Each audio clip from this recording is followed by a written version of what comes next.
Those lawn crews aren't getting through this gate. People have been waiting 3 days for cleanup. They can wait longer. Perfect. Say that one more time for the camera. HOA blocked emergency lawn crews after the storm, saying landscaping services were for residents only, while elderly homeowners and children remain trapped behind fallen trees and overgrown debris. Before we get into this story, comment below and tell me what city you're watching from. I'd love to see where everyone is tuning in from.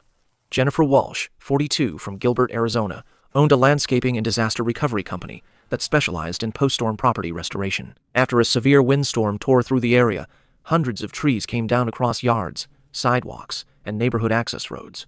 Power lines were damaged. Fences collapsed. Large branches blocked driveways. Many residents couldn't safely leave their properties. Day 3, after the storm. Jennifer's emergency lawn restoration crews arrived at the HOA entrance with mowers, chainsaws, stump grinders, debris trailers, and equipment needed to clear properties and reopen access routes. The community contained 180 households. In addition, dozens of displaced families were temporarily staying with relatives inside the neighborhood. HOA security stopped every truck. Thomas Caldwell, the HOA president, walked outside and informed the crew that landscaping assistance would only be provided to verified residents. Jennifer's operations manager explained that this was an emergency recovery effort funded through county restoration programs and private donations. Thomas wasn't interested. None.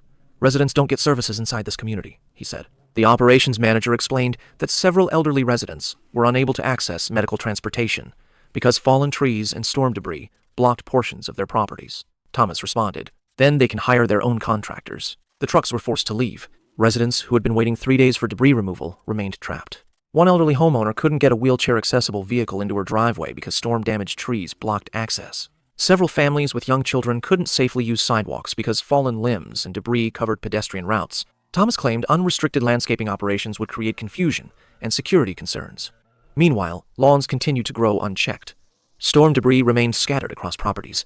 Overgrown grass began covering sections of walkways. Several homeowners desperately needed professional crews to cut safe access paths through debris-covered areas, but the equipment remained outside the gate because of Thomas's decision. The situation became worse with every passing day. Neighbors called contractors. Residents contacted the HOA.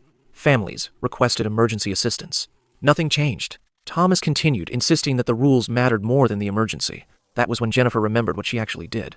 For 14 years, she had worked alongside municipalities, emergency response teams, utility companies, and restoration contractors during major storm recovery operations. She knew exactly how these programs worked, and she knew Thomas had just made a mistake he didn't understand yet.